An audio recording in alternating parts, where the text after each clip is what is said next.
Jak takový 52letý velmi neúspěšný podobný prodejce mixérů vybuduje impérium s 1600 restauracemi v 50 státech a 5 cizích zemích s ročním ziskem přibližně 700 milionů dolarů.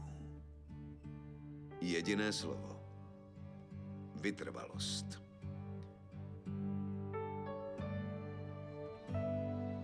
Nic na světě nenahradí starou, dobrou vytrvalost.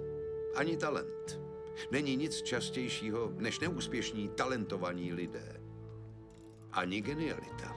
Zneuznaná genialita už je v podstatě klišé. Ani vzdělání. Svět je plný vzdělaných hlupáků.